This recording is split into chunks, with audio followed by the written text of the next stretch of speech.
One. And we are recording. We are back with OGA Ron, Mr. Ron Moeller. Please introduce yourself for all the new listeners, even though you were just on like a week ago. Yeah, wow. You're desperate for guests, I I guess. am. I mean, I'm scraping the bottom. big time. I'm underneath the bottom. Hey, everyone. Hi, my name's Ron Moeller. I'm a state Senate candidate here in South Dakota, District 31, which is centered around Deadwood, South Dakota, up here in the northern Black Hills. I'm a retired CIA paramilitary officer. I did 38 years working for the federal government, both as a civilian and in the military. Well, my wife would tell me I wasn't in the military. I was in the Air Force. So I got to, give her a backhanded shout out, I guess. Anyways, so here I am. And anyways, here I am. Gosh, last time we talked, it was we went into Went down the continuity of government rabbit hole. oh yeah, we didn't even that's that could be really scary. I mean, people there's continuity of operations, there's continuity of government, and then there's Continuity of Constitution, right? oh well, what would you say that again? Continuity of Constitution. Well, it's something a little something different. At the risk of going to federal prison, and I think it's called enduring constitutional Yes, government. yes, it is. No, you're good. It's in Garrett Graff's book, Raven Rock. He talks about the three types of continuity. You're good. Right. Yeah. So, anyways, that's like the That's when the when deepest. when we get to that stage, oh hell, I'm just gonna put out range stakes and shoot the zombies as they come across the Oh desert. no, when So we're at enduring, when we're at continuity of Constitution, that's when you just want to. That's when you want to swallow a shotgun. That's the yeah, worst of the worst. well, I'm not gonna. No, I'm not. I'm not going down without a fight. But Yeah, yeah, I mean, it basically means that everything that you and I both know and everything is gone, and it's literally going to be trying to reconnect the various groups of survivors. it's like the base of the reptilian brain. It's like, I mean, like, right? What we take care of like our, like, so now I'm doing podcasts. I'm maintaining my schedule. I'm doing podcasts. I got laundry going right now. Behind that, it's like, well, I need food and water and sleep. Behind that, I'm like, well, if my arm breaks, my other arm works and I can, call an ambulance. And you go farther and farther in until finally it's like, if you are knocked unconscious and your body is dying and you're out of food and water, you'll metabolize your fat and the back of your brain will keep the respiratory system going and your heart beating. You're not in a great spot if you're falling back on that leg. That's right. Yeah, that's pretty chancy. And then I guess we also talked a little bit about why sure nuclear war is winnable and survivable. By God, let's give it a go. Let's give it the old college try. That's Yeah, it'll Yeah, work. no, let's Yeah. not. What was it? Was it Einstein or I don't remember who it was. One of the smart guys. It's maybe Carl Sagan. It's like two guys standing waist deep in gasoline, and one has 5 matches, and the other has 3. It doesn't make any I difference. mean, like, on paper, you won, maybe. Um, Yeah. well, actually, so like right after you came on, like a couple of days later, I had on an author named Peter Dale Scott, who I hadn't heard of before. He's 93, but Wow. everyone I've told about is like, oh, holy shit, you had on Peter Dale Scott. And I'm like, I felt so bad because I was like, I don't know who that is. And he was a super sweet guy, sharp as a tack. But apparently he's just like a legendary like author and commentator on U.S. foreign policy or whatever. One of the things he got into was I had gone this whole podcast with no one ever wanting to talk about continuity of government, except for the author, Garrett Graff. And then in a week, I have on you and I have on Peter Dale Scott, who goes all the way into, he's like, I don't know if you ever heard of COG. And I was like, continuity of government. And we just went down another rabbit hole. So kind of some weird synchronicities with that. But before we, and last time we didn't talk at all about, anything about your campaign, but, I think it's also, you get to know the real person when you talk about things you're interested in. So for my own personal question, and then I promise we will get into politics. That's okay. So It's I had, your show. we can do whatever we want. It's like I told you, it's a dictatorship. You're my fellow dictator. Is I had known about ground branch, maritime branch, and air branch and you had mentioned a fourth that I hadn't heard of, and I looked it up, and was it special armor and something? Could you just Well, enlighten me on that? well, they're always reorganizing. When Yeah, I yeah. was there, we had the three big ones. Obviously, Ground Branch is the first among equals. They're the 900-pound gorilla in SOG, and then you got air, and then you got maritime. And I was in both air and maritime, and then I was branch chief for personnel recovery branch. Okay. And I guess maybe they made the special programs and special weapons stuff a branch. I don't know. It was always like one guy did it, and he had the office and behind the locked door, and occasionally he would come out, and it was you know like, damn, dude, he still think, is it still the 70s? Yeah, Type of. I mean, he'd been behind the locked door for a while. No, I'm yeah, I'm kidding, but he. So I don't know. I don't know what they're doing now. I mean, SAD is now SAC. yeah, Special Activities Center. yeah, That's the new management style at the agency, I guess. And so yeah. whatever. Yeah, I was just looking it up. It's no longer ground branch; it's ground department, which I didn't know before about 10 minutes Oh, ago. good Lord. It's Oh, which good is Lord. That which just is, I sounds mean, so it's so stupid. I mean, if you're gonna rearrange the names, and I'm right. as I'm gonna sit here and be an armchair special operations general, like, hey guys, let me tell you how it's done. Let this idiot in slippers tell you how to do deniable operations. I understand the irony of this, but like, man, if Yeah. you're gonna change the names around, at least completely change it. Don't change it from ground branch to ground department. I mean, make up a new Well, I name just like the office of Liberty Organization or some shit. Hide it under an NGO and put it in Kenya. Don't change from branch to department. That's like a kid that didn't do a book report and he's doing it the morning of. Sorry. I'm that's okay. I'm sure somebody say, hey, in business school, this is how I learned how we can reorganize, and he probably got a big cash award Probably and did. whatever. It's like when they changed the DO to the National Clandestine Service, Yeah. and we still all called it the DO. The NCS was it was a terrible name. It didn't sing. We were told, well, you're also going to include the Defense Human Service and some of the remaining residual service human folks that are more operational and tactical. So it really didn't fit. But there were visions of the clandestine intelligence czar, sitting in his office on the seventh floor, moving chess pieces around. And yeah, no, it never happened. Yeah. And then of course we went back to the DO, which was like everybody's like, yeah, Back to the Future. Yeah. So what? Yeah. So anyways, yeah. I mean, whatever it's called. I mean, it's always going to be ground branch, and Yeah. that's what ground department. Just it sounds like you're. I work at Macy's. Which department? I How work about in the the ground ground department? department. We Yeah, do yeah. Peabody coats and ties for big sizable gentlemen and men who aren't sure if they're a woman or not. Welcome to the ground department. Yeah. It's pretty bad. I was gonna It's pretty say bad. it I do have like a point of pride. Like a month or two ago, I had on retired Lieutenant Colonel Bernie Flowers running for Congress out of Maryland, and I'd mentioned a program, and the color from his face kind of dropped. It's Gorgon Stare, and but there's a book on it.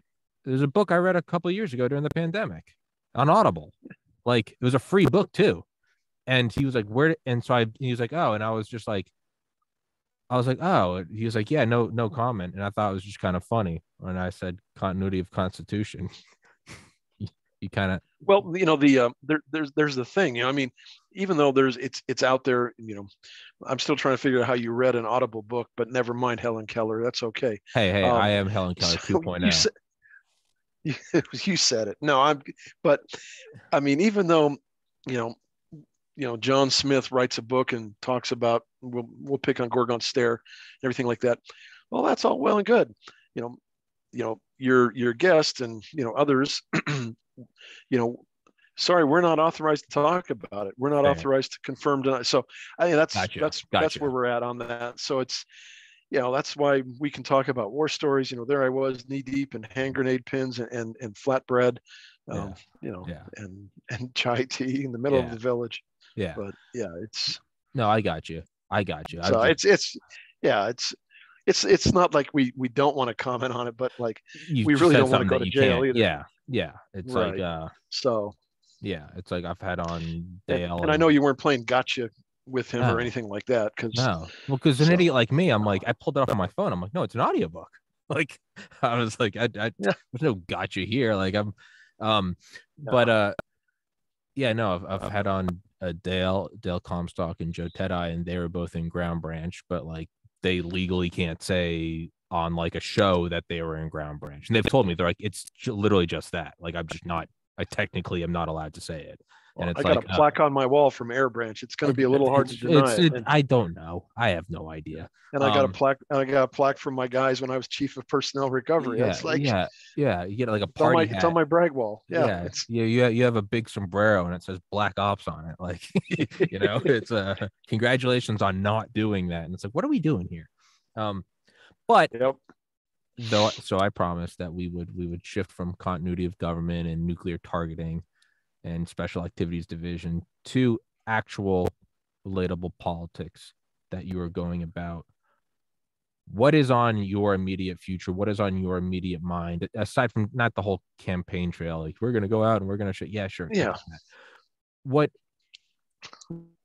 do you have, and what is important to you for your campaign? What do I have? I have energy and I have time. I have a mustache. Noted. Well, yeah, yes, I got that too.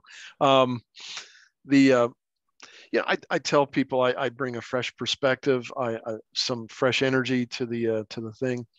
The challenge in here, we're in District 31 in Lawrence County, the greater Deadwood Spearfish area, is that it's the same group of people every time. It's the good old boys and gals that they just rotate jobs. Yeah, we have term limits in the state legislature, but they just rotate around. And if they don't want to go back to the legislature, then they become county commissioners, or they go become mayors of the city, or city commissioners, or councilmen, or whatever it's called this week. But it's the same group of people. It's the usual suspects. It's this, there's no, and you have to pass some sort of secret test coming right out of a Animal House, like, thank you, sir, I'll have another, to get into the group, get into the so club. Well, yeah, but and I don't play by that rule, and most people, and everybody's aware of it, but nobody had the cojones, gumption, the to balls. the big brass ones, to challenge that thing. So here back in June, July, I filed my paperwork to run for the state senate. The incumbent, who is not running for reelection, he decided to retire in December, but at that time it was an unknown. He had been a county judge for 30 some years. He was a well-known attorney in the county. He was also the city attorney for the city of Lead. He's the attorney of record for the Lead Deadwood School District, the Deer Mountain Water and Sanitation District, the Lead Fire Protection District. I mean, he's well connected, and he's stretched real thin. And he'd been elected state representative, and he term limited out, and he swapped over to the state senate. And he's finishing up this year. Will be his last, his one and only term as a state senator. I mean, he's in his mid to late 70s. If he hears this, he's probably going, I am not, I'm in the young 70s. He's a nice guy, and all, and he's served the community long and faithfully. I give him that, but I decided, no, I'm going to challenge him, because I didn't like some of the votes he took. When you sit there and tell me, when you're out meeting the public, and they have those little legislative get-togethers where the public can come and question your legislature and ask him questions. He sits there and he tells me I'm a fiscal conservative and I'm this and I'm that. Okay, so but your voting record says something else. So, and I had copies of his voting record all the way back from when he was a state rep. So I'm like, oh, I'm going to challenge him. And oh my God, you thought, you can't challenge the king? I says, well, why not? I mean, why? I mean, are you happy with him? Well, no, I don't think he's a conservative at all, but you can't challenge him. You can't challenge the king. Well, why not? And they go, well, it's just not done like that. I go, well, would you want to, I mean, are you happy with him? No. So why shouldn't he be challenged? I mean, win, lose, or draw, it's, he's got to have a challenger. And he's had challengers in the past, but they've been half-hearted and disorganized. And if anything, I'm not half-hearted and certainly not disorganized.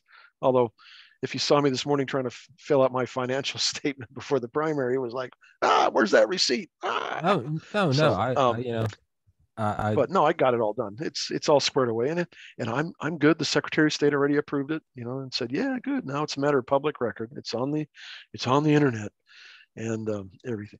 But so anyway, so yeah, and but I unbeknownst to me, I upset people that I didn't know existed. So-called power brokers and kingmakers, both here locally in the county, as well as in the state capital. And I also got a lot of support from a lot of people who are also kingmakers and power brokers in the county and in the state capital. So it's kind of funny because, they go, yeah, we like what you represent. You represent new energy, new perspective, strong conservative values. You've got a war record. Yeah, it's a small 45 RPM, but it's okay.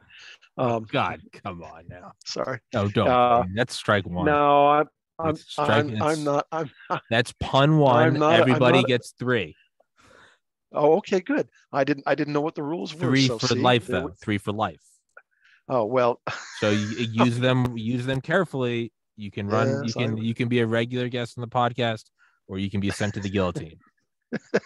Okay, God. Well, that went downhill fast. Yeah. Anyways, so what is it good for? Yeah. But anyways, so I'm it's been fun. So anyways, so I really long-winded answer. The history of the campaign was, so I originally had a campaign manager who was a very bright young man, but he didn't live in the county and he didn't know the county, because every county in South Dakota has its own little personality and quirks and things like that. And his advice was to do various things as the campaign ratcheted up.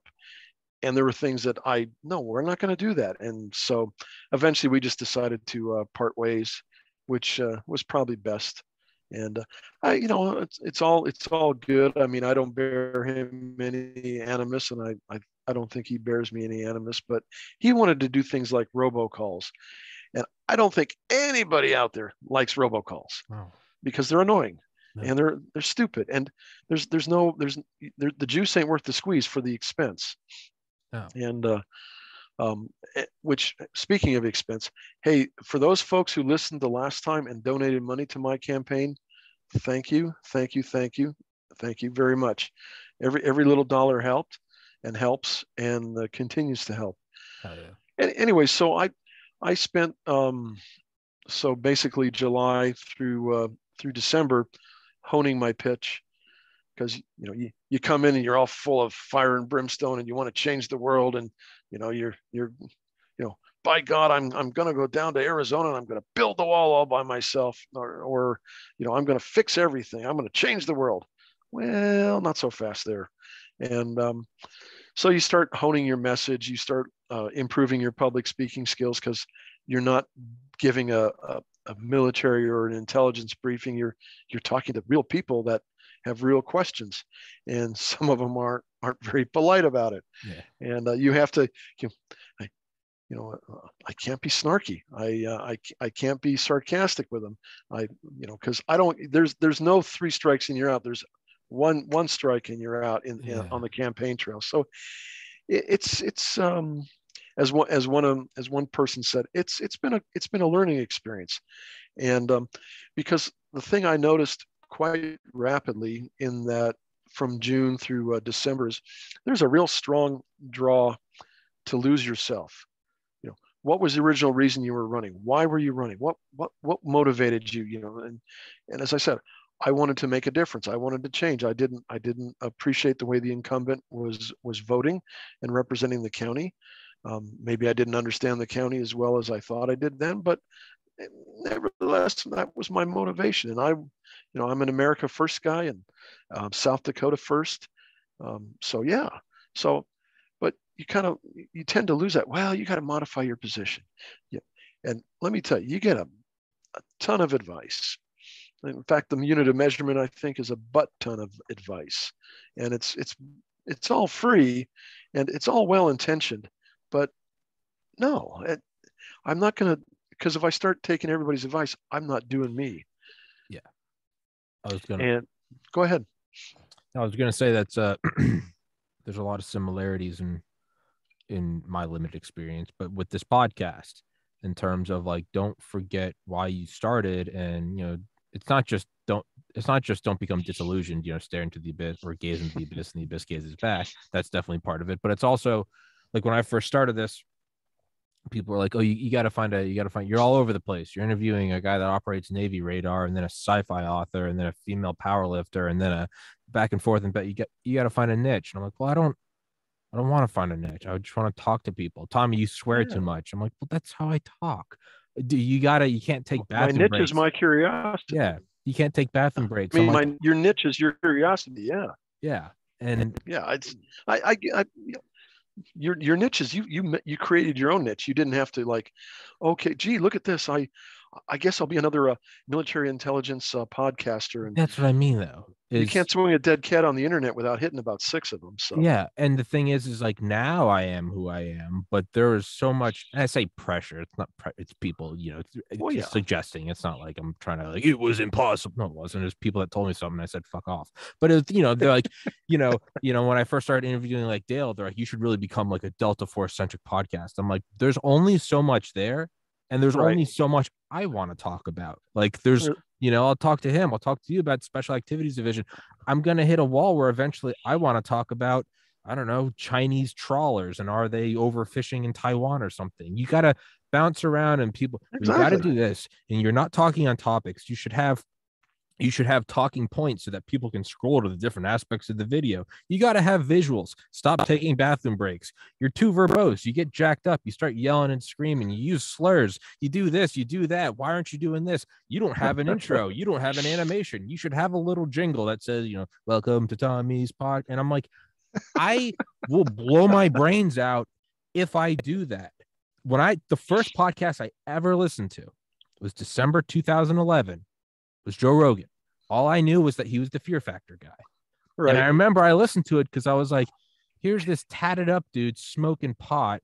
He's sponsored by some some sex toy. And he's just interviewing physicists and they talk for 3 hours. And I was like, this is how I talk with my friends. So, but the point is, and now I can look back over 800 episodes and go, well, I've become my own thing. But no, there's a lot of pressure to be something else. So I can only imagine that carries over into the campaign trail. Well, Ron, you got to do this, and Ron, you got to do. Well, then you're not Ron anymore. Then you're just another faceless suit, right? Exactly.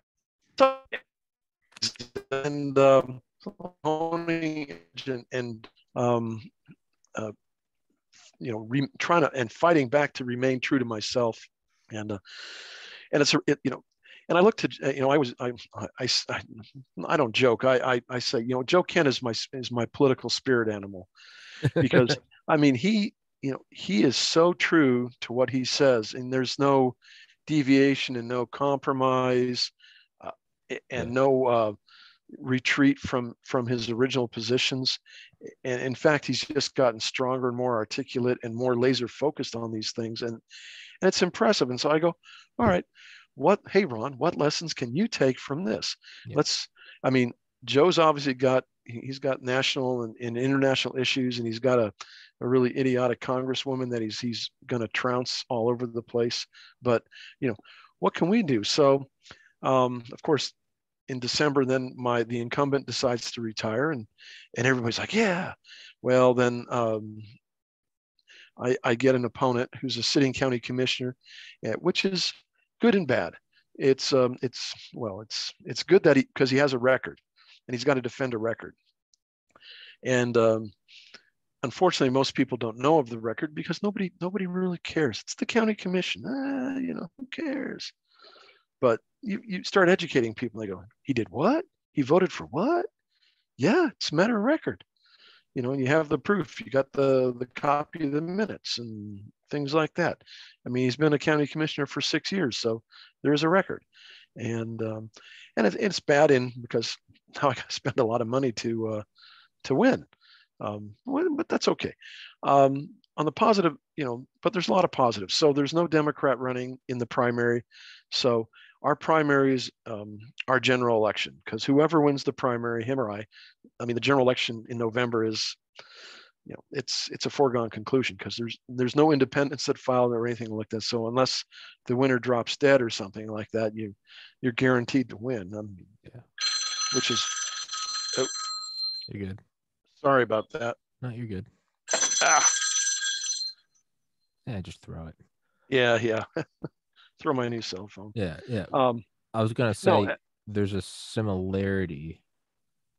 What I found with Joe Kent, with you, with Anthony Sabatini, and then even wind the clocks back a year to Dr. McCullough, Dr. Malone.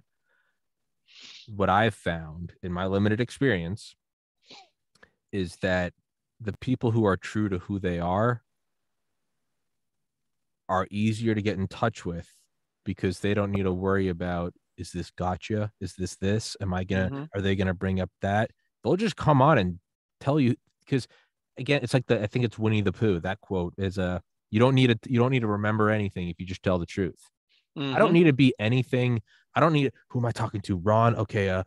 What face do I have to put on? No, I'm just Tommy. I'm going to yell until my face turns red. That's just what I do. It's just what I do. Somewhere in there, continuity of government will come up. I'll start screaming and the guest will look a little uncomfortable. Like, that's just what, doesn't matter if it's you or Dr. Malone or my next door neighbor. It's just what it is. So whether it's Joe Kent having him on my show or talking to you or Dr. You can always tell when you're talking to someone that is, for better or worse, they are who they are. There's no, what's the topic of the day? Oh, yeah. They're authentic. Yes, correct. That's a much more concise way of saying my whole rambling. But you can tell one of us was in the CIA. One of us is clear and concise. But that is the takeaway. That is the takeaway from Joe Kent. He doesn't give a shit. Well, no, that's not the right word. He does. He does. He gives all the great. That's why he's doing what he's doing. Yeah. When Joe first announced, I mean, we're all on Twitter, and we talked on Zoom sessions and things like that, just kind of catching up and kind of doing what we call buddy care. We Zoom for the pandemic just to hang out and once a week and trade war stories and try to out BS one another, that sort of thing. And Joe was part of that group. And then Joe suddenly kind of went radio silent. And a couple of weeks later, he, Joe, you cut your hair, you shaved your beard, WTF, man, what up? And he says, I'm running for Congress. Whoa, that was not on anybody's bingo card, and his reasoning and his motivations were so clear and concise. And it was remarkable. And I'm watching this, and for about 3 microseconds, I said, yeah, I should run for Congress here in South Dakota too. Yeah, but we have one congressman for the entire state. It's a big state. And that guy's got, that's a mountain just a little too steep to climb from where I'm at or where I was at that day. So, who knows, maybe in a couple of years, we'll see. I mean, if I get into the state legislature, I can make a name for myself and increase my name recognition and that sort of thing. So anyway, my opponent files and it's the politics in South Dakota, especially here in Lawrence County, are like, it's always supposed to be a gentleman-like contest. Everybody's polite and everything like that. I'm going, no, you're the enemy. Yeah. you say you're a Republican, but your votes are all Democrat. Yeah. Or Democrat-like. You're not adhering. You say on your literature, conservative stewardship of our county finances, a conservative voting record, blah blah blah, all the red meat that Republicans go. And I go, but none of it's true. And so you look for, okay, he's got this and he's got the name recognition because he's a sitting county commissioner, so people have voted for him twice before already. So okay, I get all that. So how do you're looking for that chink in the armor, that niche. And well, this last Saturday we had it's a candidate forum. So him and I and the three candidates running for the two seats for the state house, we're all up on stage and we got asked questions. And it's supposed to be just a Q&A type of thing. Well, there's answering the question and then there's answering the question, because I was specifically, this is not a debate. Okay, I got it. Noted. And he's reading and he's articulate and oh my God, he's the second coming of Ronald Reagan. It's like, I'm impressed. And he's talking about, I'm a member of this and I'm a member of this organization and I've been elected to the Western Region County Commissioner Association of whatevers, and all these things that people go, huh? I don't care. Yeah. And how does that qualify you for the state Senate? But he's just, and so then it was my turn because he went first, and then it was my turn to answer, talking a little bit about your leadership. Where have you tell us about your leadership. And he went through, and I looked at him, and I really wasn't looking at him, but I sort of turned in his direction. I said, wow, that's quite a resume. I'm sure the HR department's really impressed with that. And my wife's going, don't be a snark. And but people in the audience, because I was sort of staring into the audience, but I wasn't looking at any particular reaction. They started going, oh my God. And they said his reaction was he got quite red and thin-skinned and things like that. And I said, well, my experience is, I did leadership in wartime in Afghanistan. I was chief of base twice. So chief of base is smaller than a chief of station, but hey, it's still responsible. And I made sure everybody, all the people that I was in charge of when I was in charge, all came home. Yeah. So, and so, hey, I think leadership under wartime conditions, may trump your, membership and directorship and all these multi-myriad ultra government or organizations or whatever that really have no impact except they just get together and eat fancy meals and drink a lot of wine or whatever. And I talked about, I was the chief of personnel recovery, with global responsibilities, lots of money budget. I just said multi-million, and locally here, I'm a member of the local Lions Club, the VFW, the American Legion, and I don't have any leadership positions in them except I'm the deputy commander of the Legion post, which is a small post. So they were like, yeah, hey, it's Ron's turn. Yeah, we'll pick on him. And he knows how to wear the hat. Yeah. And but it was, so I go, so I put my leadership, background and qualifications up against anybody. And then we were asked other questions, and he and we had a time limit and everything like that. One of the things I learned a long time ago, one of the rules of talking on the radio was say exactly what you need to say and then get off the mic. Don't sit there and keep rambling on. Get off the net, dude. And like I'm doing now, I'm not getting off the net. But so there was a question asked about county taxes, and property taxes are one of the big local issues here in the Black Hills, because all these people have moved to the Black Hills, and so land prices and home prices are just skyrocketing. I mean, so people that had land for sale forever and couldn't unload it for a nickel are suddenly like, hey, I got $1 million in my pocket because I just sold my acreage type thing. And of course, housing, construction costs are also skyrocketing. So everybody's like, I got the land, now I can't afford to live here, but whatever. But anyway, so we're talking about property taxes because the way they're assessed and, based on the value of your land. So everything's gone up. The valuation of everything's gone up 20 to 40% of residential structures and things like that.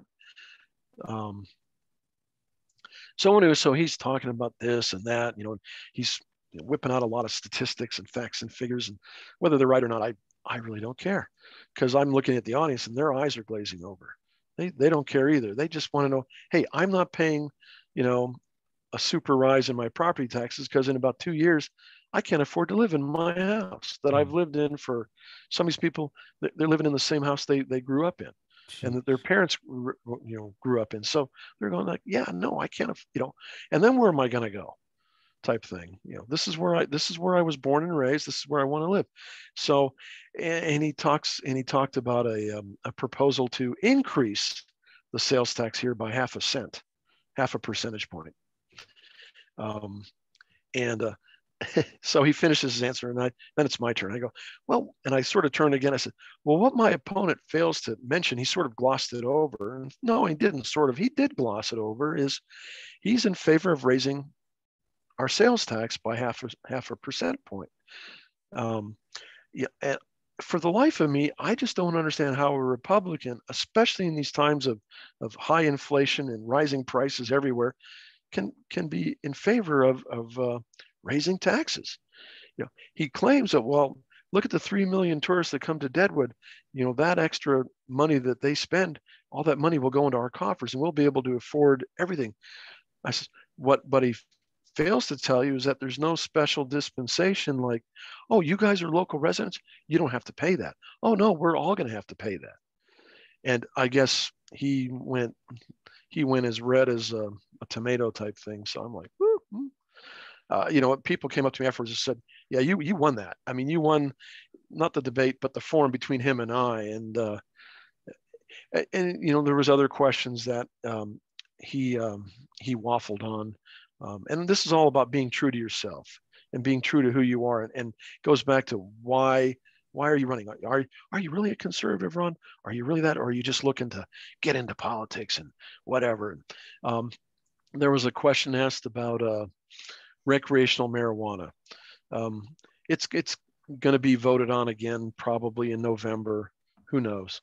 And because we voted in medicinal marijuana back in 2020, and it's just now starting to show up. The state's pretty well slow rolled it, which is okay because we want to do it right and smart. And they did have, and recreational marijuana did pass, but the local or the state Supreme Court knocked it down because the measure that approved it also approved multiple things, and South Dakota law says initiative measures like that can only have one issue on it. They can't have multiple issues. So anyways, they struck it down. So all these, the other candidates for both the state house and my opponent go, yeah, it's gonna happen. I go, and it's my turn. I said, no, I don't accept that it's gonna happen. In fact, I'm gonna do everything I can to fight against it. And many of you have traveled to Colorado or other states where recreational marijuana is now legal, and you were there before it was legal, and you can see it. It's anecdotal, but you can see it that the whole character of those states have changed. And Colorado's our bestest local example of that. There is literally a haze over the state, a lethargy that just won't go away. I said, but let's bring it down here locally. So we're having Main Street or Nights on Main Street in Spearfish, or Cool Deadwood Nights, which is a big classic car show, which happens after the Sturgis rally, or multiple other rodeos, other events. I mean, the summertime, you don't want for entertainment or things to do here in the Black Hills, and you're walking around and you smell the sickening scent of pot, and people are like, oh, this is. It's one thing to have medicinal marijuana. You take it in the privacy of your home to, help with your glaucoma, your cancer, and I get all that. Okay, but guys walking around, smoking a cigarette or smoking a joint, and I'm like, no. I says, no. we don't. And I says, but if the voters do decide to do it, and then you know what? Maybe we ought to put a 50% sales tax on it, because, and then we can we can eliminate the sales tax on groceries, because I'd much rather eat than smoke pot. And I think most of us would. And we weren't allowed to applaud, but a couple of people like, yeah. So, but, and then there was another, what was it? The right to life. They asked a question about the Roe v. Wade leak from the Supreme Court. And yeah, you could really tell who the politicians were up on the stage. And then I'm like, yeah, it's good. I mean, I hope the leak is true. And everything, like, because, I've heard estimates anywhere from 60 to 80 million babies have been killed since Roe v. Wade has been implemented. So that's 60 to 80 million Americans that we never got to know, that weren't able to contribute to our economy, weren't able to contribute to the greatness of our nation. So yeah, you're darn right, I'm a right to life guy. Darn right. Life begins at conception, and there's no hemming and hawing on that. The other candidates all kind of, well, you got to understand, and then the final one was a convention of states, which you're aware of? No. There's a movement throughout the country to implement Article 5 Convention of States. There's two ways to amend the Constitution. Congress passes a constitutional amendment, and then they send it to the states for ratification. And then once it reaches the magical number of 34 or whatever, it becomes a ratified amendment to the Constitution. So, the Equal Rights Amendment obviously failed. It never, it expired. It's past due date happened type thing. The 25th Amendment, those sorts of things. So all these, there's ways to amend the Constitution. So, but there's the other method is if 30 some odd states, call for a convention of states, it has to happen. It's in the Constitution. It's not like the federal government can forbid it or anything like that. So, and this convention of states has it's focused, and it's not on let's just go take the whole Constitution apart and re-wicker it, which is what the opposition to it says. So everybody gets scared because that's not what we want. But they want to put in the things about a more balanced budget, term limits, and one other thing that escapes me, and it always does. But and so that's the those are the issues. None of the other issues will be discussed, because if they are, the convention breaks apart, because all the state delegations are there, charged by the state legislators that have voted them to go attend this and participate on behalf of the state. Say, you're only allowed to talk about these issues, balanced budget and term limits type thing. So, if you start talking about, I don't know, paint the sky blue or green or whatever, it doesn't, well, then you're no longer, the convention breaks apart. So, so they the organizers are trying real hard to keep it focused. And when they go around talking to people, they reassure people of this, that these are the issues. Now, what the specific amendment will say and look like, well, that's what you have the Constitutional Convention for. I mean, it's not like, the drafters of the Constitution sort of just walked in and says, all right, well, here's the rough copy. Let's all approve it. I mean, there was a lot of give and take, back and forth. I mean, you read the Federalist Papers and you read the history of the Constitutional Convention, in the aftermath of the Articles of Confederation that, after the Revolution. So yeah, it took some time, and it's worked really well. But we've seen that there's a couple things that we need to tweak, because Congress certainly isn't going to tweak themselves into term limits or things like that. So yeah. So anyways, so the other people, they hemmed and hawed. Well, if the citizens want it, and the citizens do want it, and here in South Dakota, anyways, and especially in our county, because they're damn sick and tired of all the stuff going on. And a couple of the other candidates, well, yeah, I'm in favor, but they were kind of tepid. And when it was, and I got to answer last again, lucky me, and I go, I'm emphatically in favor. And I was, rah. So, people like, oh, okay. There's no daylight here. You know exactly where I stand. And people are like, yeah, okay. And this goes back to, I know who I am. This is why I'm running.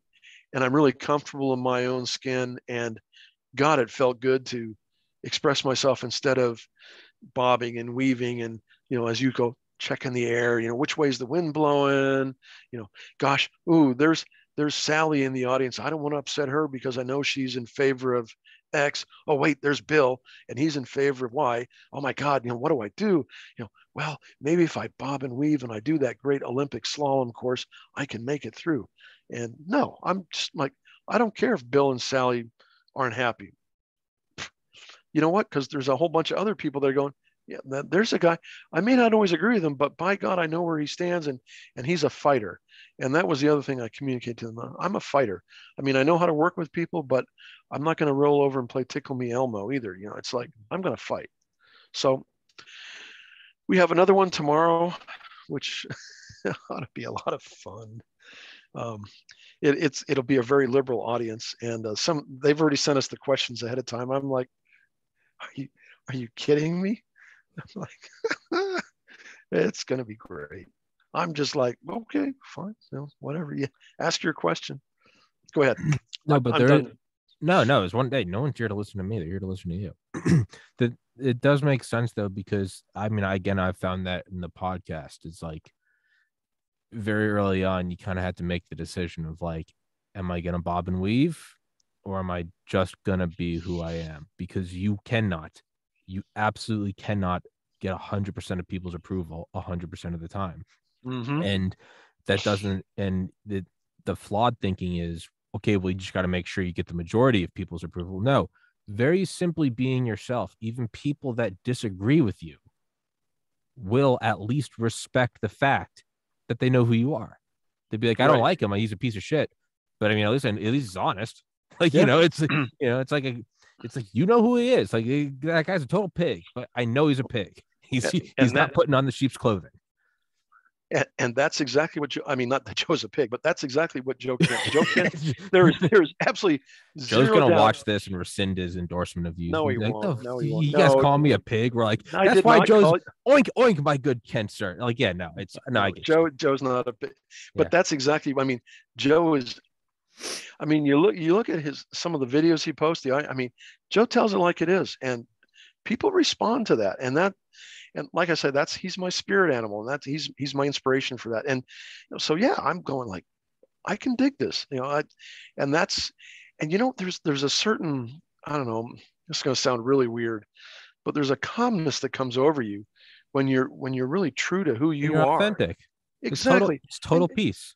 Yeah. And I can still, believe me, in one-on-one conversation, I listen to people, I'll be polite and I'll go, well, yeah. And I won't commit to anything because I really don't want to get punched in the nose, but I go, yeah, well, I hear what you're saying, but at the same time, type thing. And, or something, I'll just like, okay. Hey, look, gee, gotta go. I gotta get a haircut or something, But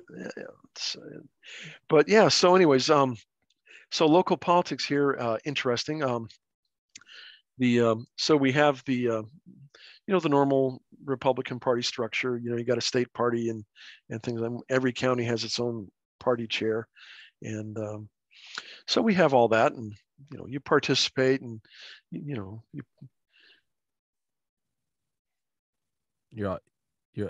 mic cut out.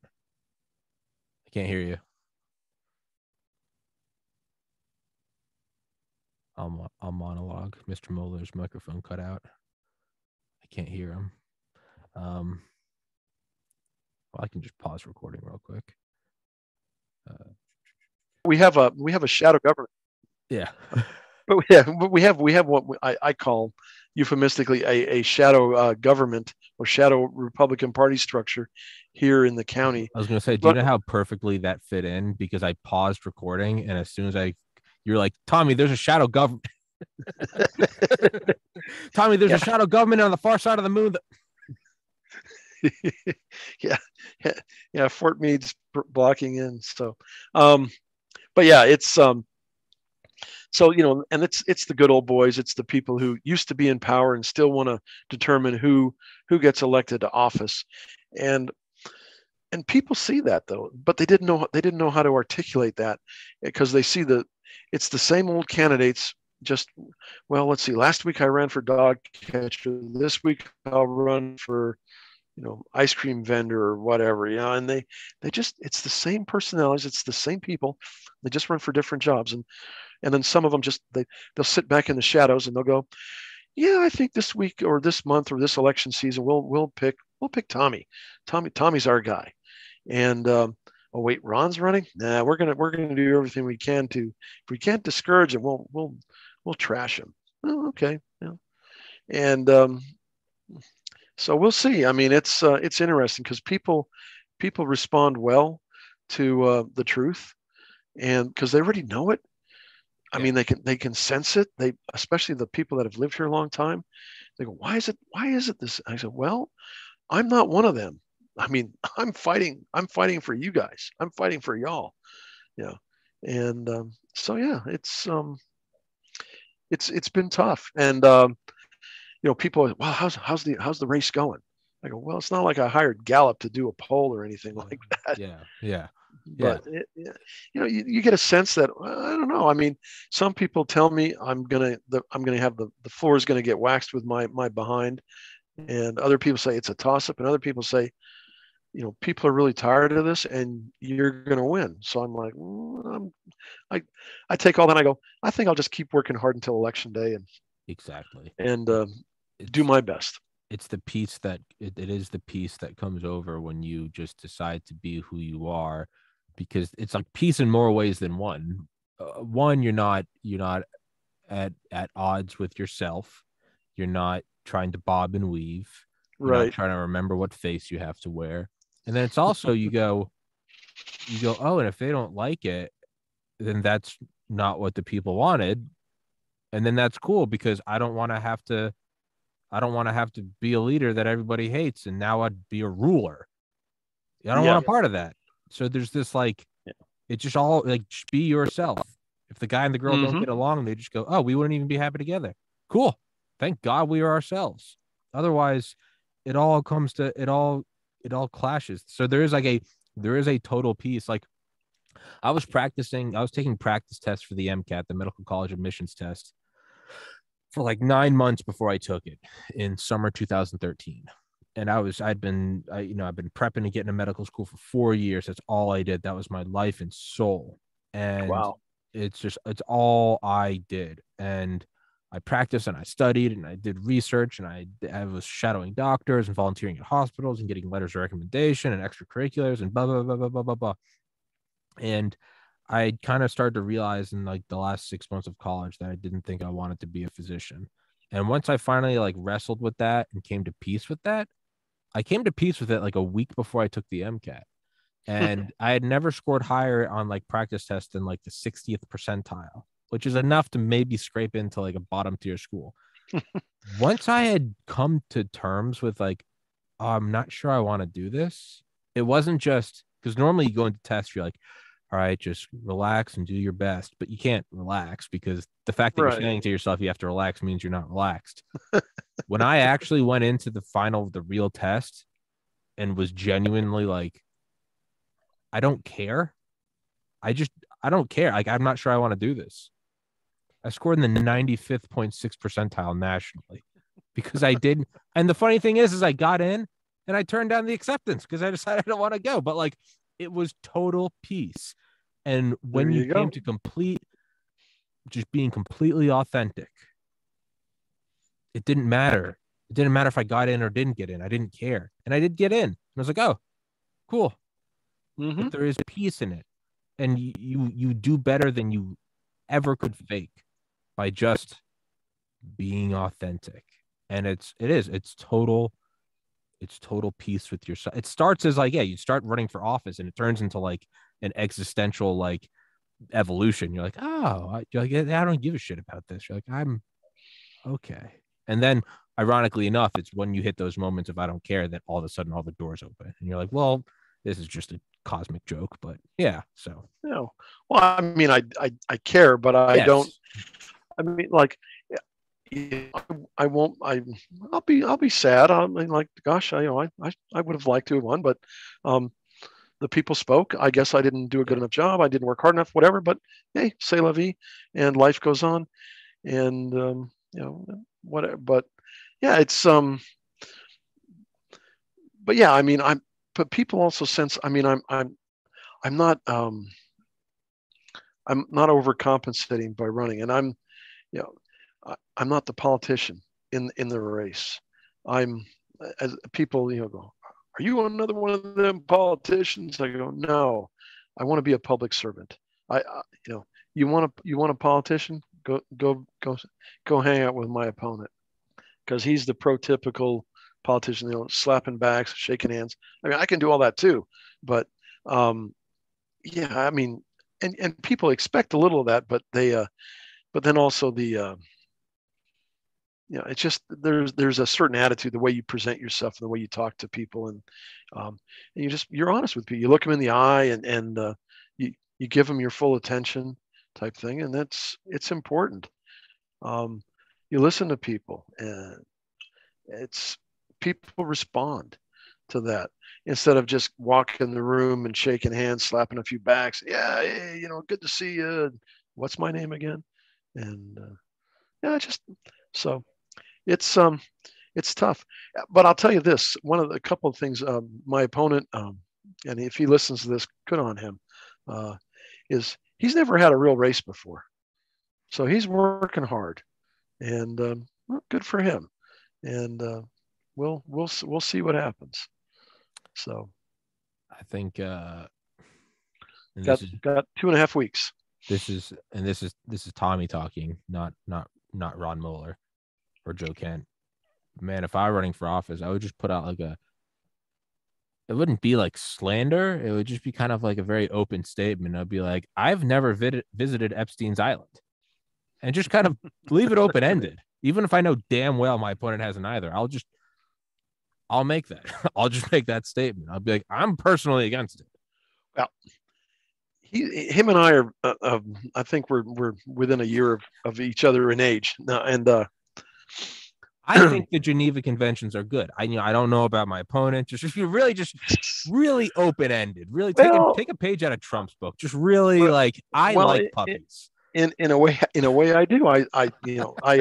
Because people like to say, well, I've lived here all my life, and I go, well, for the last 38 years, I served our country, and I spent a lot of time overseas, fighting against enemies of our country. So I'm glad that some of you were here from the beginning to the end, but my country called and I answered. Yeah. And so in a way, that's the Epstein Island thing. But he's never served, and he's not a veteran. He doesn't understand. I mean, he mouths the words, but he doesn't understand. So yeah, and he doesn't have college.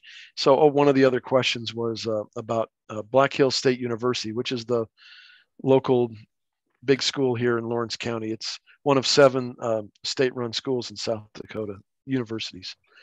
And everybody's like, yeah, I support Black Hills State. I support Black Hills State. So it comes to the point, when you're number 5 answering the thing, well, gee, how can I say the same thing but differently? So, well, the good thing is Black Hills State has a great program at Ellsworth Air Force Base, which is like 60 miles down the road. They've opened up an extension courses for the airmen and the officers to either earn a master's or a bachelor's degree or an associate's degree, depending on what. So they can improve themselves and make themselves more marketable when they get out, or they can improve their promotion chances while they're in the service, which is. So I said, hey, I really like Black Hills State University because they have this program out at Ellsworth Air Force Base, and they're investing in our future because, as we all know, Ellsworth is going to be the home of the new B-21 bomber, and blah, blah, blah. And I said, and this is a great program. And I know this firsthand because this is how I earned all 4 of my college degrees. My opponent doesn't have a single college degree. So I was able to, let's see, I support Black Hills State. they're thinking out of the box. They have a great program, and oh yeah, I know about these programs because I got degrees through them too. Ta-da! So I was able to wrap a whole bunch. Yeah, it was like so yeah. Um, so I didn't have to sleep on the couch. Nobody said, "Oh, you were too snarky, you were too mean." But even the local reporter that was there said, "Yeah, you really you hit a few home runs." So I'm like, even though it wasn't a debate, it seemed to go pretty well. I mean, one of the candidates running for state house, she had all her answers already pre-scripted. Whether she got the questions ahead of time or not, we don't know. I don't care. I mean, we all kind of knew like okay, we're probably going to talk about the Second Amendment. We're probably going to talk about this. We're probably going to. So you kind of you can arrive at the 90% solution on the questions that are going to be asked. But she literally had the piece of paper and she's reading the paper of the answer. And I'm like, no, that's not how you do it. You're supposed to answer on the cuff, on the fly. Think on your feet. It's, the comedian Tim Dillon had a great point about, he was talking about how like he didn't even support Trump, but he was like, I remember like watching him on TV in 2016 and I knew he was going to win because he's like, by the sheer fact that it was different. You'd ask Hillary Clinton a question and he goes, and it sounded like it was just the Pentagon talking. It was like, we're gonna that. And Trump would go on there and be like, listen, Hillary's an ugly pig. She smells like shit. We all know this. Women love me. And people were like, what is this? And it's, again, is just being authentic. Maybe you're authentically right. Trump. Maybe you're authentically Ron. Maybe you're authentically Joe Kent. But there is something that shakes people out of the slumber of just, you see the same thing every day. Like every day I'll take the same route to the gym and I see the same geese and the same people walking dogs. If I saw somebody like, I don't know, walking a chicken around wearing a dress, something would it would shake me. Even if I didn't like it, I would always remember that day as opposed to everything else that's the same. So when you kind of just break out when people are like, well, I have a 3-point solution to do this. And you're like, no, fuck that. Yeah. People wake up to it. They're warm to it. They thaw out. Well, I remember, watching Trump do the escalator thing down and when he announced his candidacy and he starts talking and I turned to Gabi, my wife, and I go, oh my effing Lord. He's talking like I would talk to somebody or I would hear somebody at a bar stool at a VFW or a local bar. I mean, my God, this guy he's talking. Well, he's like talking an average like person. us. He's talking I don't know, the average person. And he's relating to all of us because well, you can't say that because that's not how we talk in polite society. Oh, hell yeah, we talk like that. Is polite society. Well, but yeah, I mean, you don't have to use swear words or anything like that. I mean, but he's saying those, he was talking about those uncomfortable things that people go like, yeah, that's exactly how I feel. Yeah.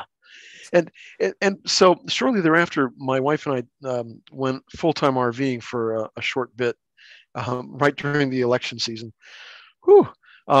And we traveled pretty much everywhere except the Northeast because we didn't want to go anywhere near DC. But we did a little bit of the South and mostly west of the Mississippi and west of the Rockies. And everywhere we went, Trump signs or Hillary for jail signs. Even, and the pickups with the big American flags flying from, the back of their beds. Everywhere we went. And I'm talking to my former colleagues and former friends back in DC who were like, oh, Hillary's got this. Oh, my God, she's going to win by a gazillion percent. I go, yeah, I just don't see it, guys. I mean, we only seen 3 Hillary signs on all our travels. And they were all in the greater Seattle area when we went and visited friends in Bellingham. And we had to sort of try to get around Seattle. And it was like, that's it. I mean, I didn't see, even in Washington State up around, you saw a lot of Trump signs and not just little signs, but the big signs. And you go, you go to campgrounds and people started talking, and there was a groundswell for Trump. And I'm going like, yeah, this is going to happen. And I'm telling this to my friends, back in DC, and they're like, no, it's not. No, it's not. I says, you're not seeing what I'm seeing or feeling or hearing. But because we were so nervous, we election night, we camped in Canyonlands National Park, where there was absolutely no cell phone coverage whatsoever. So our hotspot was totally worthless. And we promised we wouldn't turn on the satellite radio, the XM radio, the Sirius XM radio. Sorry, I'm about to sneeze. And so, yeah, I don't want to shower the screen and have you duck. But you're good. You're good. But anyway, so yeah, it was, and we went to bed, but we were nervous, tossing and turning and everything like that. Got up the next morning having coffee, and I says, "F it," I gotta. So I ran to the front of the truck and turned on Fox News, and I started doing rebel yells and woohoo, and Gobby's going, what? I says, we won. And he was like, oh, and it was just remarkable. And we were so happy.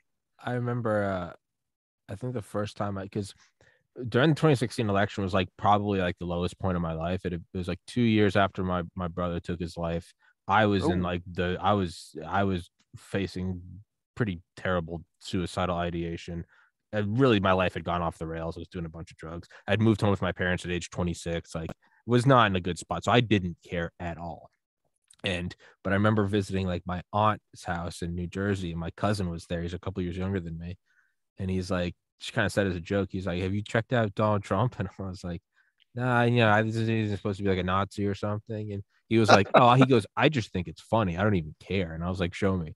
It was a video, and it's someone going, Mr. Trump, you have stated that you are not ruling out using nuclear weapons in Europe.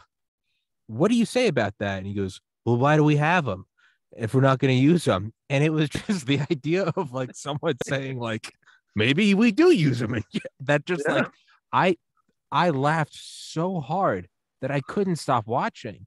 And I just kept watching over the next, like, this was August 2016. So over the next 2 months, I was just watching just because I was like, I couldn't believe what I was hearing. And it was, I remember like walking downstairs and like seeing he won on TV. And I was like, no way. And then I also remember watching him win in 2020 and watching the states start to reverse counting and go in the opposite direction at 4 a.m. Funny how that happened, but not funny. Yeah, I know. It's and look where we are now. Exactly. I mean, listen, that was a 19 and this was it was a ballot coup. It was a COVID coup. Mm-hmm. And I do think that there is like one kind of unique possibility. One, I don't necessarily think you can use the same attack twice. Right? My dog's attacking. Yeah, no, I know. I figured. No, that happens all the time with Kiss. It's like 9/11. Like there can be terrorist attacks again, but there can't be a 9/11. You can never use a box cutter to get into a cockpit again. Like that method's over, right? You can still do terrorist attacks, but that one's been buttoned up.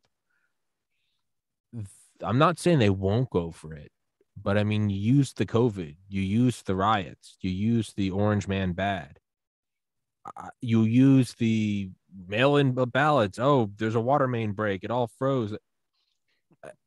I mean, you can use that attack once. I do think they're going to try something in 2024, but I have one silver bullet I think might work, or it might even act as a deterrent. It'd be if Elon does go through and buy Twitter, and he's talked about using like blockchain verification so there can be no bots. If he did a blockchain exit poll on Twitter, you couldn't. Now, if it's off by a couple of percentage points, you could say there's maybe a flaw in the polling. But I mean, if like he put out like a blockchain exit poll, or even just he put out, if he just pinned a poll, who'd you vote for? Trump, Biden. And it's not that maybe Biden gets 79 million and Twitter says he only got 78. If it says Biden got 81 on TV, but on Twitter it says he got 25, and it says Trump got 79, and on Twitter it says Trump got 110. Now, what would that do? Would that throw the states and would that throw us into revolution? I hope not. Would it cause some sort of not certifying the vote? I don't know. I think maybe the move would be you do it beforehand in hopes of using it as a deterrent. But I don't, because everything we talked about during this podcast, being authentic, doing this, the people are not, the science here, we got blah, blah, blah, blah, blah, talking like the average Joe, none of it matters. If they, I mean, it's like a Rubik's Cube. It's hard, but given enough time, you can figure it out. A despotic regime can eventually figure out a way to usurp even the mighty United States. And you can't attack it from the shores. You can't attack it from the skies, but you could use a bioweapon and media censorship and ballots. Respect your enemy. Brilliant attack. Oh, yeah. They can do it again. To me, and this isn't really a question because I don't know how you'd have the answer, but man, if it's not an honest election, none of this matters. No donations matter. No interviews matter. No Twitter followers matter. No endorsements. No Joe Kent stump speeches. None of it matters, and that's my fear. You can't fight an election integrity with an M1 Abrams. You can't beat it up. You can't fight it like America likes to. You can't firebomb Tokyo. Or no, and we can firebomb Tokyo. You can't do that to ballots. Do you know what I mean? I don't know if there's really a question in there, but no, you were saying, if there's even a whiff of scandal in even this coming up 2022 election, the people aren't going to put up with it. They're going to hold the politicians accountable. The Kevin McCarthy's and who excuse stuff, and it's not business as usual. And the unfortunate thing is they're not aware of this. They're still thinking it's still, just the way we're always going to do business.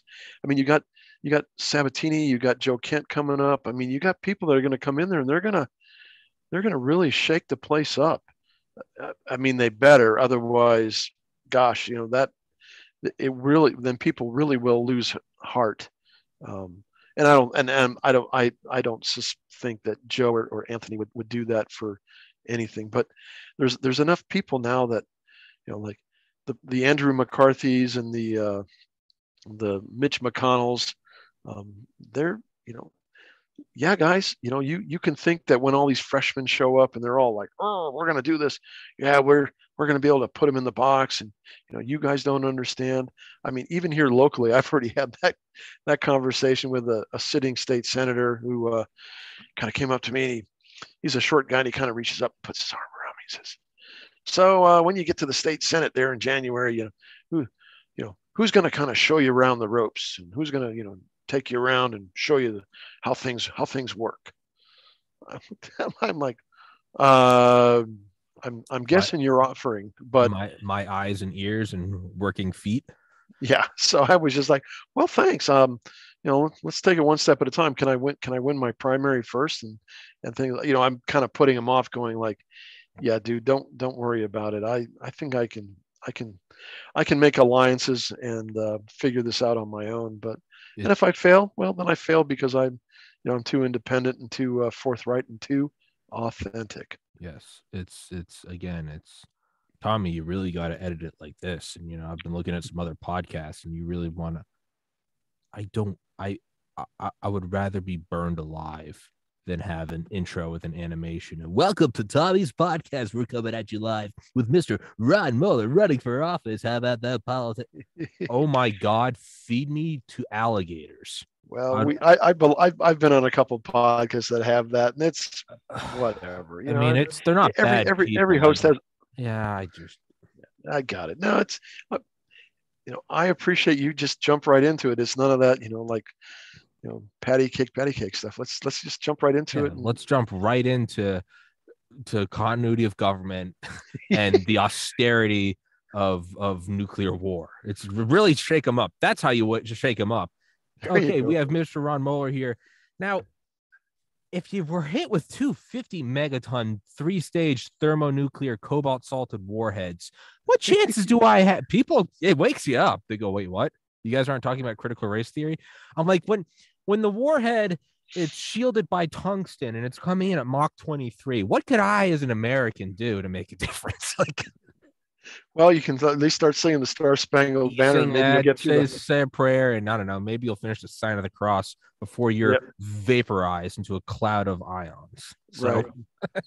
Exactly. Yeah. It's gosh, but that, all kidding aside, I mean, the way this regime is sleepwalking us into war, that, I mean, yeah, we joke about it, but it bothers me because like after a while, okay, so the bully on the beach, Russia, oh gee, Ukraine fought them to a standstill, so let's not go to them anymore though. Let's just let it die out. Let's figure out. But now you got these people in these European prime ministers. What was it, Latvian prime minister going, like, no, we can't negotiate with the Russians. They need to feel the pain. They need to learn how to lose.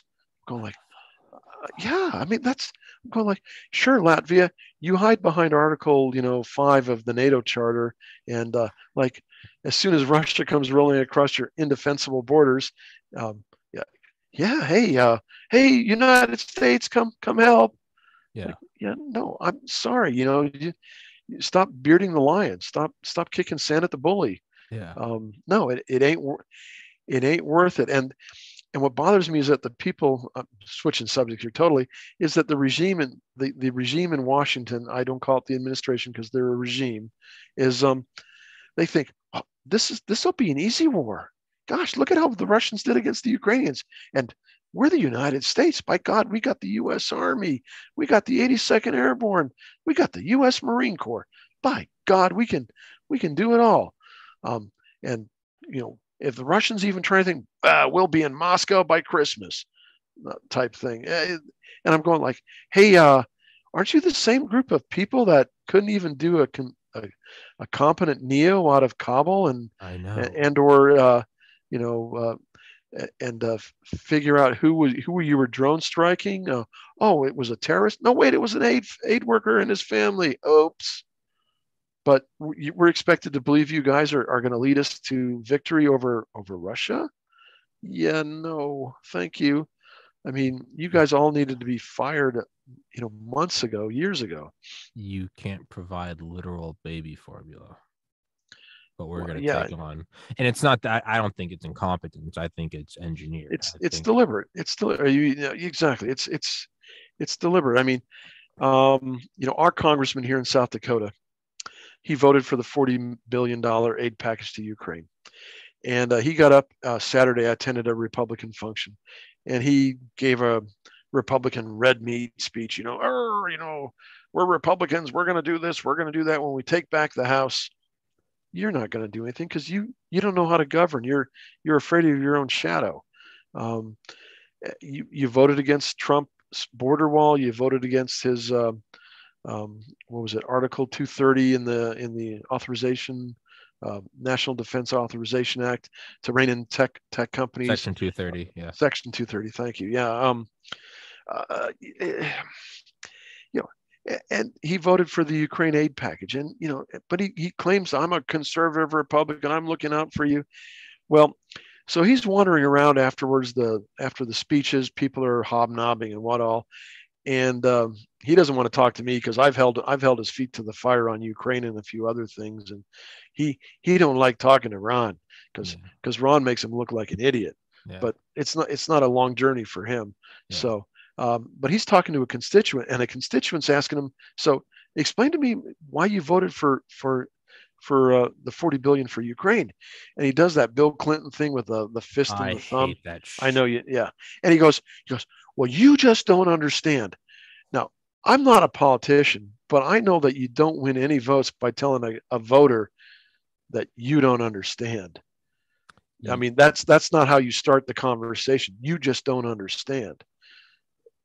I'm going like, in other words, you really don't understand because you don't know. You wouldn't know international affairs if it jumped up and bit you. And I'm sorry to say, both our U.S. senators voted for the package in the Senate too, and it's just a shame because I don't think they've really thought through. Everybody's reacting emotionally to, we got to support Ukraine. Oh my God, if we don't, we're Putin's stooges. Like, no, you're looking out for your country. And how come you guys can't vote any money for the border wall? Oh wait, we've abandoned that. Gosh, we're getting rid of Section 42 or whatever it is, or you know, yeah. When the wife and I, we were full-time RV, we went down to Texas. Beautiful state, gorgeous state parks, gorgeous national monuments and national parks. Big Bend National Park is gorgeous. There's a couple of national monuments of old frontier forts. They don't look like the John Wayne forts or anything like that, but you learn a lot about Americana and about American history and westward expansion and things like that. For the history guy, in me, it was great. Well, we're at this one state park, and we're just an hour north of Judge Roy Bean, the from the Paul Newman movie and things like that. Way down there near the Rio Grande. Hey, let's go down and see that. That'd be kind of cool. Just check it off the bucket list, which is the ever-changing bucket list. And there was a Texas state trooper there, and he goes, "Oh, I wouldn't go there. I wouldn't go there. You might not make it back. That's there's a lot of illegals running around there, and they got guns, and they will rob you and they will kill you." And there's been a lot of reporting, it's not well publicized, of older couples in their RVs that just disappear. They fall off the grid, never to be heard from again. No bodies ever found. RVs disappeared. It's like, because they're just out tooling our country, but they stumble into an invasion of bad people. And so I just, I'm going like, okay, well, I guess we're not going to go there, because I'm not going to endanger my wife. And, I've only got 2 Glocks and only, 6 magazines between the 2 of them. So, what is that? 90 rounds. So, and, if I run into a couple of caballeros with, from the cartel with AKs or whatever, I'm like, yeah, I'm seriously outgunned. And, I didn't survive 12 tours in Afghanistan to get shot at by invaders in my own country, because my country doesn't want to protect itself. We're willing to protect Ukraine's borders, Western Europe's borders, Eastern Europe's borders, but our own border, that's not important. Yeah. Forget that. National sovereignty, that's an outdated concept. We're the world's policemen, except in our own house. Yeah. So sorry, I went off on a rant. No. That's what people want. We'll put Elon Musk's Starlink over Ukraine. We won't let the Russians throttle the internet access. What about if you want to talk about COVID early treatment? Shut up. Kick them off YouTube. Yeah, there you go. But again, I think for me, I always make sure to make a point of it is, you're right. This isn't incompetence. It's very easy to say it's incompetence. Oh, they're dummies. They're stupid. No. What they are doing is a brilliantly executed demolition of a nation whose military forces are too powerful to take on head on. That's what they're doing. Right. Inflation, through no border security, through laundering money through Ukraine, to goading Russia into a war, through censorship. This is intentional. Oh, yeah. So I'm going to put on my Alex Jones tinfoil hat for a second here. So, okay, we got the Slavic Civil War, Russia, Ukraine, and we've been all goaded. The European Union, NATO, the United States, we're all, we're sending military supplies, arms. We're depleting our own war stocks. Taking our Stinger inventory and our Javelin inventory and artillery pieces from the war stocks that would be used to help plus up our forces as we mobilize to go fight a near peer war somewhere. So we're doing all this. We're weakening ourselves. We've reduced the strategic petroleum reserve to the lowest point in since the beginning. That we had this thing. And oh, by the way, most of that oil, it went to Europe. But anyway, so we're doing all that. And I'm looking around going, I'm reading this. I'm kind of taking a step back. I'm going, wow. So we're weakening ourselves. Europe's weakening ourselves. Russia's weakening itself. And Ukraine's kind of the staked out goat in the middle of the jungle, and the lions are all going to fight over it. And who benefits? Who benefits? Yep, exactly. And hey, if we just wait a little while longer, the U.S. will be so incapable, or they won't have the capacity to reinforce Taiwan, supply it with needed weapons. You can just hey, here we are, and bada bing, bada boom, and which is why you hear reporting that Japan and South Korea are going, maybe we ought to get nuclear weapons too. Yeah, we need to protect ourselves. And weakness has, consequences. Yeah, this unrestricted warfare, Stealth War by Brigadier General Robert Spalding, 100-Year Marathon by Michael Pillsbury. This is a thing. It's a conspiracy. No, it's called a brilliant attack, is what it is. It's Muhammad Ali taking on who's his face, Foreman, right? Rope-a-dope, is that correct? Or is that I thought it was Frazier, but Frazier, you're right. No, yeah. It's using what you got. It's using what you have. They're doing it, and they're doing it really, really well. They are. I guess my question then comes in, and maybe this line of reasoning is why we're in this problem in the first place, because it's looking to a savior. But if I can see this, I mean, is the U.S. military and the U.S. intelligence community, are they complicit, or are they watching this too? Well, it depends on what level you're talking about. The higher up, the guys that planned for continuity of government, they're complicit. Yeah. That's what it is. It's the only way it's possible. Because if they solve for every other attack except this one, and it's just, sorry, as much as my ego would like to say it, I don't think that I'm a genius that figured this out. I think this has been mapped out in the Cold War. And the reason why the fire alarm isn't going off isn't because it's a special fire. It's because someone snipped the power lines. Right. They took out the battery, and they took out the batteries out of the smoke detector. Yep. All the above. My first run-in with the politicization of the military was, when was it? Early 90s. I was assigned to the fledgling Defense Human Service, which is still, and now it's just Defense Human because DHS took the acronym. So, and a one-star came over from the White House, National Security Council, and he was there on behalf of Hillary Clinton. He was a big Hillary supporter, and he never let anybody forget how Bill and Hillary were all really tight. But he's in there. And so what Defense Human Service was back then, General Clapper, when he was director of DIA,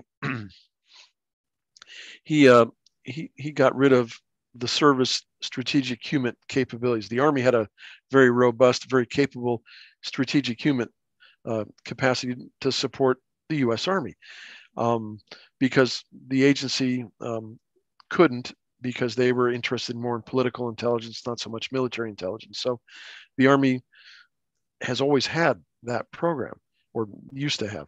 The Air Force, the Marines, and the Navy had, to lesser degrees, had programs similar to that.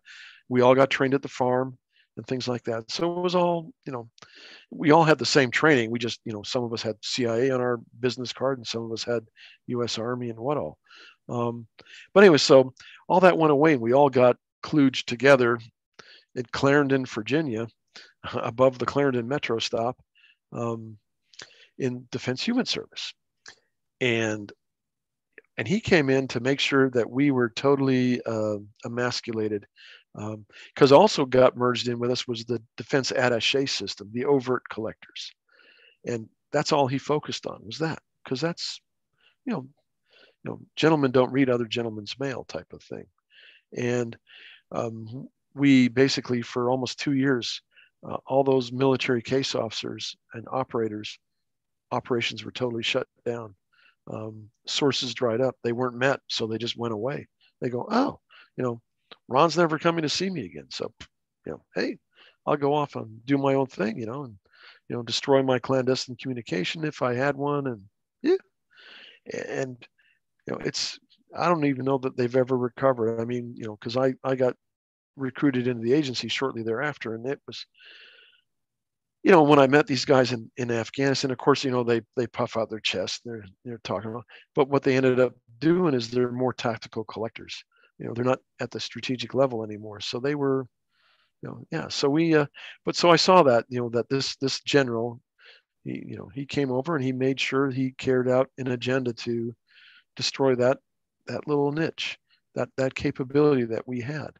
And when I was Director Panetta's liaison to the Pak-Afghan cell for the chairman in, what was it, 2011, 2012. It's remarkable. I mean, just the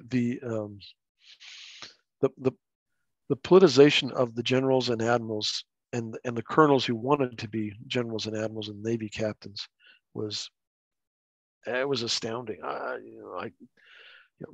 I'm looking around for, please, can I, is there a war fighter? Can I, can I get an amen? Can I get a war fighter, please, type of thing?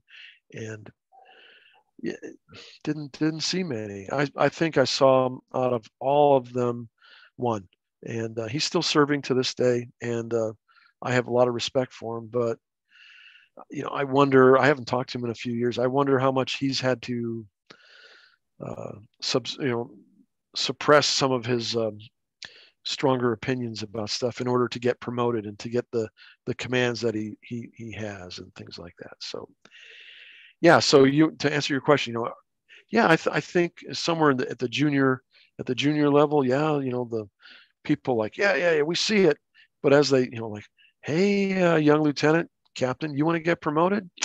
Better toe the line. Oh yes, sir, I will. Hey, young sergeant, you want to get promoted to sergeant major? Better toe the line. Okay, because if you don't, well, gee, we're going to make life difficult for you, and off you go. So then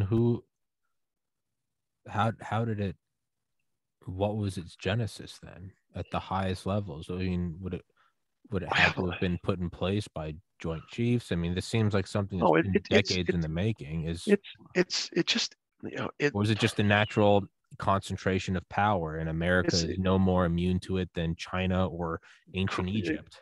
Correct. Exactly that. I believe.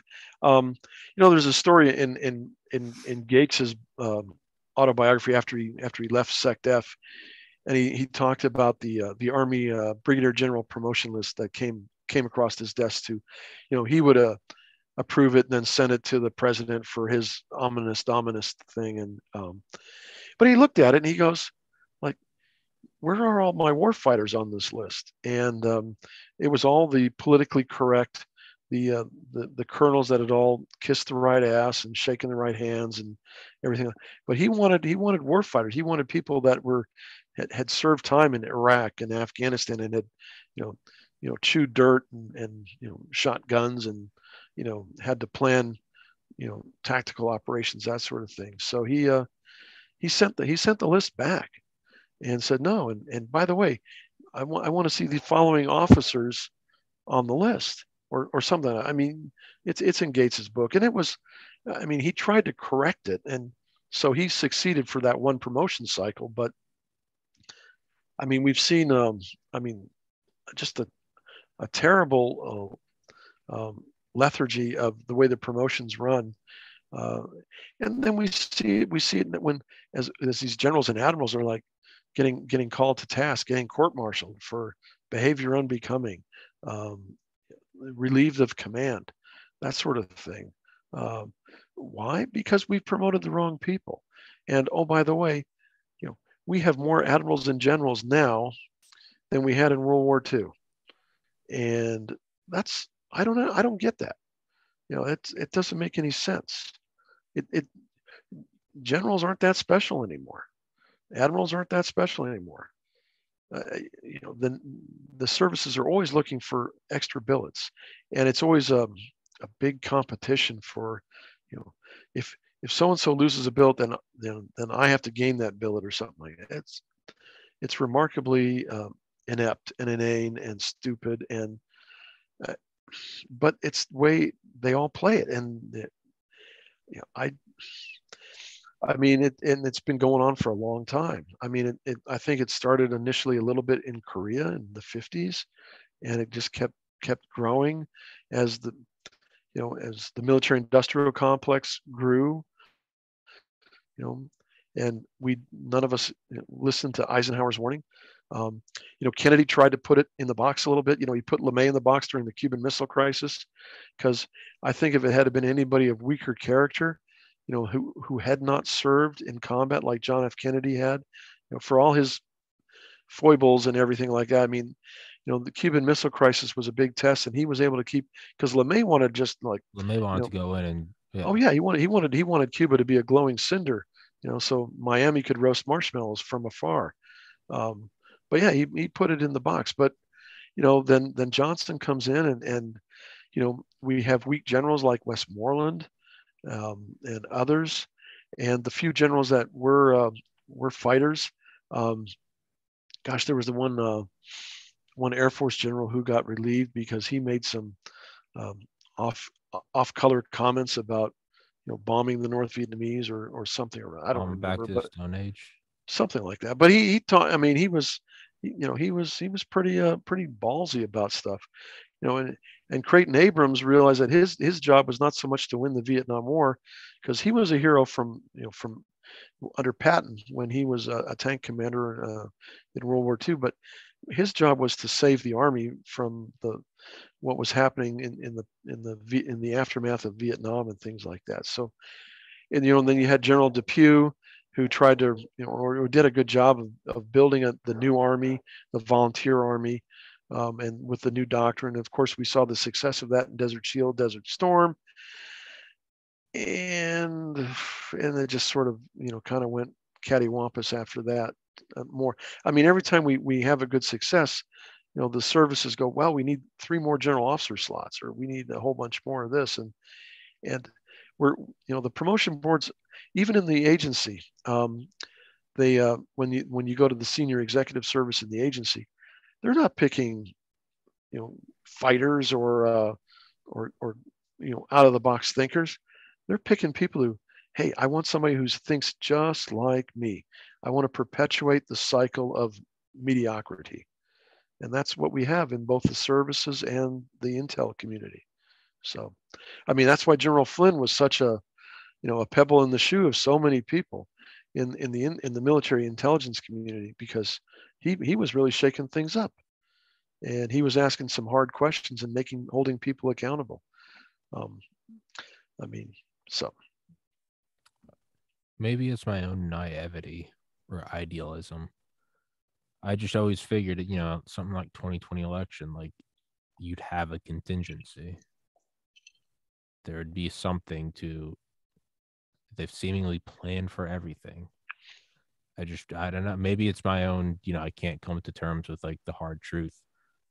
But I mean, when you plan for everything, for every possible missile attack, gas attack, from what happens if this happens to here and this, and we got 1, 2, 3, 4 deep supply lines and contingencies and tertiaries and quaternary, and I feel like one of them would be like, yeah, well, what happens if an enemy of the state gets into the White House and then dismantles everything technically legally?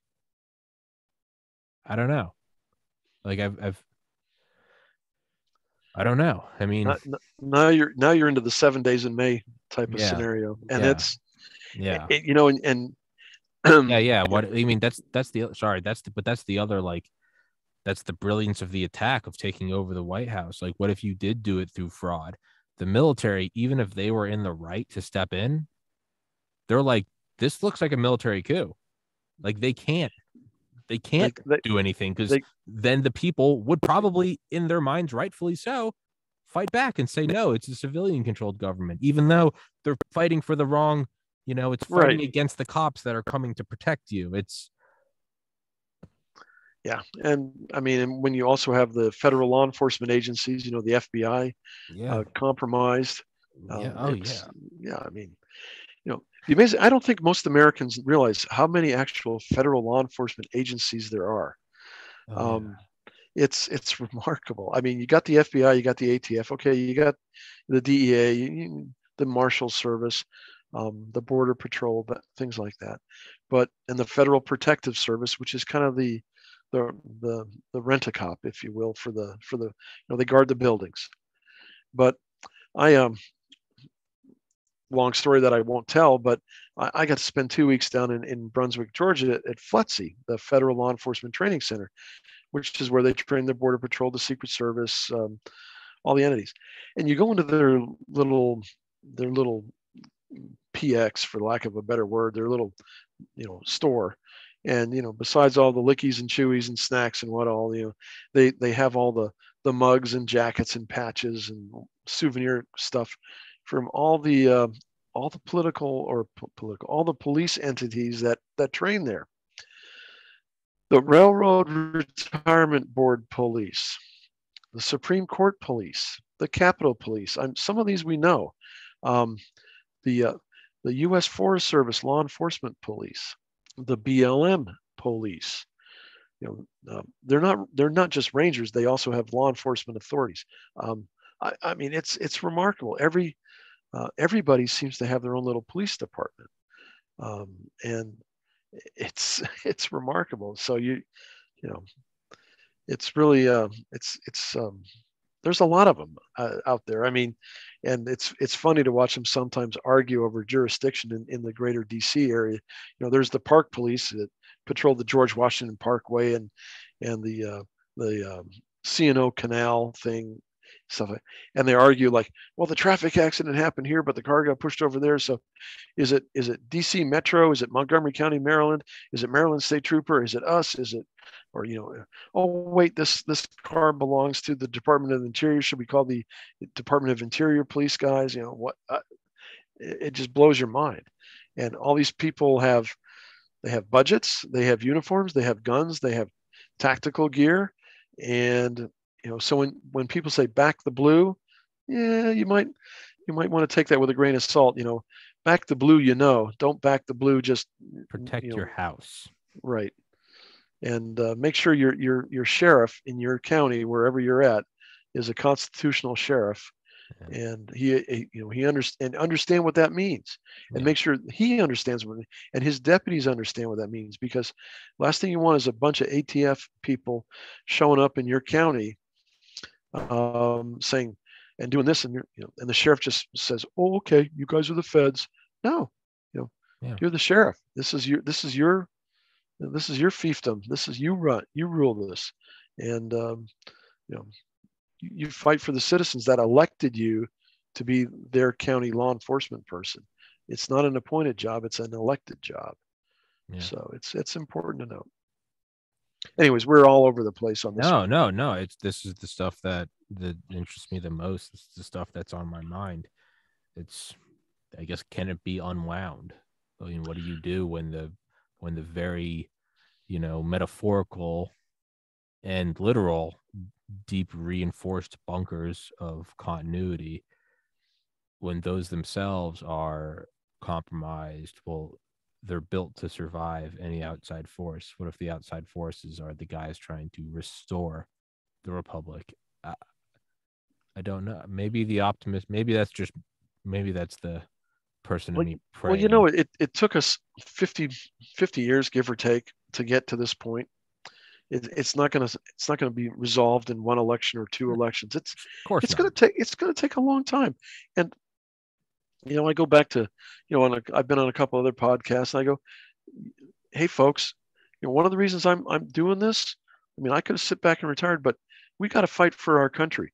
There ain't no white knight coming across There ain't no, you are your own savior. You need to, you need to fight, get involved, get informed, run for office, participate in the process, because that's what they count on at all levels, local, state, is the apathy Yeah. of the citizens. Apathy and uninformed. Because it's remarkable how many times I've gone around and I've knocked on doors here, and I introduce myself and everything like that, and they go, "Oh, I didn't know the incumbent. I didn't know he was retiring. Oh, we're going to have a primary election soon. What? It's like, wow. I mean, it's the thing is you can make a difference, because I look at myself, who's never voted in a primary, who's never really cared outside of an election. Oh, hope and change. Oh, John McCain. Oh, Romney. Oh, Trump. Oh. And now I've seen over the last 2 years just how much of a shit show it is. And then reading, you realize, oh, this has been decades in the making. But now, I've interviewed Joe Kent several times. I've put him in touch with other big guys. I'm going to meet Sabatini tomorrow. I'm talking to you. I'm talking to all these guys. I'm interviewing. I'm doing my best to try to coordinate. You can make a dent. You're not the cavalry. You're not coming in, but you can shore up your little area. You can. And in Afghanistan, they always like to talk about the ink blot strategy, where we would, if we secured this village and that security would bleed over to the next village, it'd be like ink blots, and they would gradually go. It was a theory. Never mind. Oh, but God. I mean, in a way, that's kind of what we need to do here. Is like, all right, so we take back a school board, we take back a city government, and we sort of keep the momentum going, and we grow it out there. And but it's hard, because there's a lot of so-called Republicans out here running. And when I say here, I'm talking in the country, that they ain't Republicans, folks. They're only interested in power and getting their slice of the government trough.